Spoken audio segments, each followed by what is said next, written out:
देश में 2023 के विधानसभा चुनाव का लगभग आगाज हो चुका है और कुछ ही समय बाद आचार संहिता भी लग जाएगी। प्रशासन ने जहां एक और पूरी तैयारी कर रखी है, वहीं भारतीय जनता पार्टी, कांग्रेस और अन्य दलों की भी पूरी तैयारियां हैं। हमारे साथ मौजूद हैं देवास विधायक श्रीमती गायत्री पवार साहब। पिछले कई दिनों से 1990 से लेकर आज तक देवास विधानसभा पर आनंद भवन पैलेस का ही कब्जा रहा है। अब वो कब्जा कैसे रहा है, ये हम श्रीमंत से जानेंगे। आप ये बताएं कि एक जो लंबा समय 33 साल का एक बड़ा लंबा वक्त होता है, ये इतना लंबा वक्त कैसे तय किया पैलेस ने? देखिए, सबसे पहले तो आपने बोला कब्ज़ा रहा है। कब्ज़ा रहा है ये मैं नहीं मानती हूँ। हर 5 साल में, कभी कभी तो 2.5 साल बाद फिर से उपचुनाव में जाना पड़ा।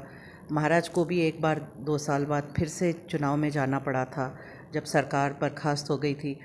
तब लगातार हम लोगों ने चुनाव में जाकर अग्नि परीक्षा के माध्यम से जनता के बीच से वोट लेकर जीतकर हम विधायक बनते हैं।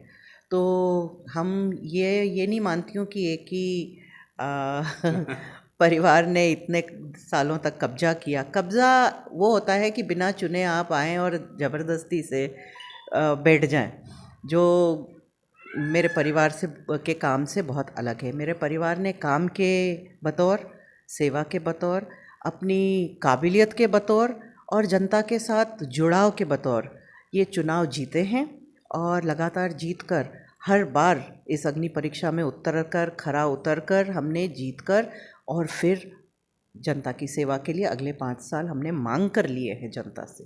अच्छा, 2015 के बाद आपका ये तीसरा एक जो तैयारी है, ये काफ़ी टफ रहेगी ये, क्योंकि जिस तरह से कई और उम्मीदवार सामने आते रहे हैं और ऐसा नहीं है कि आज आ रहे हैं, तो उसको कैसे फेस करेंगे आप? देखिए, विपक्ष तो अपना उम्मीदवार उतारेगी और हर बार अलग उतारेगी, क्योंकि हारे हुए को तो वापस लाते नहीं है वो। तो हम तो उसके लिए तैयार हैं। हमारे सामने कोई ना कोई तो विपक्ष आएगा ही।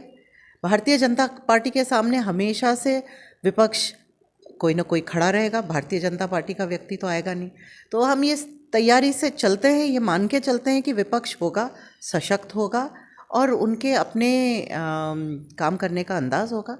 हमें हमारे काम करने के अंदाज़ से, हमें हमारे काम करने के तरीके से आगे बढ़ना है। हम हमारे काम पे ध्यान देते हैं, सामने वाले के काम पे नहीं। कल प्रदीप चौधरी जी नगर निगम गए थे, परसों रितेश त्रिपाठी ने एक माइक्रो सिंचाई जो नर्मदा योजना है उसको लेकर प्रेस कॉन्फ्रेंस की थी। मतलब इन जो जुड़ाव वाली जो बात है, नगर निगम में जाना या पीसी करना, ये सब चीज़ों के बीच आपका क्या कहना है? देखिए, मैं उनके इन छोटे मोटे और गलत झूठे आरोपों के बारे में बिल्कुल चर्चा नहीं करूँगी। आपने देखा है, मैं पहले भी कभी नहीं किया है। उन्हें तूल देने जैसी बात होती है। पर हाँ, जहाँ तक आज माइक्रो सिंचाई योजना की बात छेड़ी है आपने, तो मैं बोलना चाहूँगी कि आज शिवराज सिंह जी के नेतृत्व में भारतीय जनता पार्टी की सरकार ने इस योजना को मंजूरी दी है।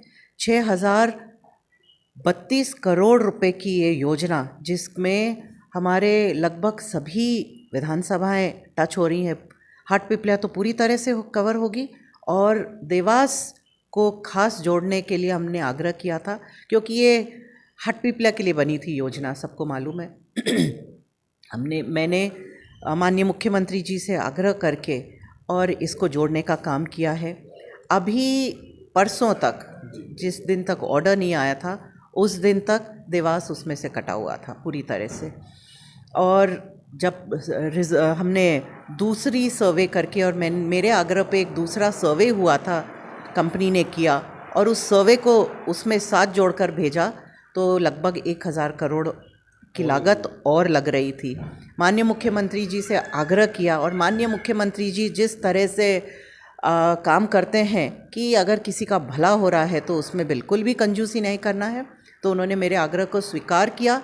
देवास के पूरे 74 गांव और कुछ हाटपिपलिया के गांव जो कट रहे थे, टोटल 90 के लगभग गांव कट रहे थे, तो उन गाँवों को फिर से जोड़कर माननीय मुख्यमंत्री जी ने 1000 करोड़ से ज़्यादा पैसे और दिए हैं और इसको 5000 करोड़ की जो योजना थी उसको 6032 करोड़ की योजना बनाकर देवास को पूरी तरह से सम्मिलित करके दिया है। मैं हृदय से माननीय मुख्यमंत्री जी का धन्यवाद देती हूँ कि मेरे ग्रामीण क्षेत्र के हर एक गांव को, हर एक पंचायत को जोड़कर उन्होंने इस योजना को पूर्ण करके हमें दिया है। अच्छा, चुनाव की बात करें तो भारतीय जनता पार्टी वर्तमान में एक कई सोशल मीडिया प्लेटफॉर्म या कई इस तरह से देखा जाए तो एक नज़र नहीं आती है।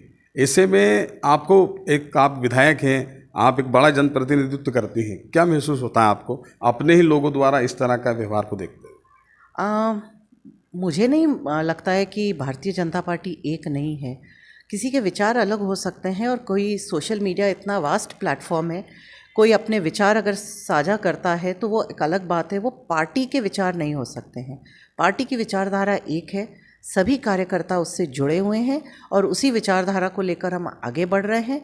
भारतीय जनता पार्टी देश की ही नहीं, पूरे दुनिया की सबसे बड़ी राजनीतिक पार्टी अगर बनकर उभरी है तो इसी विचारधारा के कारण उभरी है और सभी जो कार्यकर्ता उसके हैं उस विचारधारा के अधीन आकर भारतीय जनता पार्टी के कार्यकर्ता कहलाते हैं। मध्य प्रदेश का जो मिशन 2023 है भारतीय जनता पार्टी का या कांग्रेस का, क्या लगता है इस बार भारतीय जनता पार्टी 2018 का जो इलेक्शन का जो वोट बैंक जो मिला था, इस बार क्या होगा? आप मानकर चलिए कि जिस तरह से लोगों का रिस्पॉन्स आ रहा है शिवराज सिंह जी के प्रति, भारतीय जनता पार्टी के प्रति, भारतीय जनता पार्टी बहुमत के साथ सरकार बनाएगी और फिर से भारतीय जनता पार्टी की सरकार बनेगी, ये मैं 100% गारंटी के साथ बोल सकती हूँ।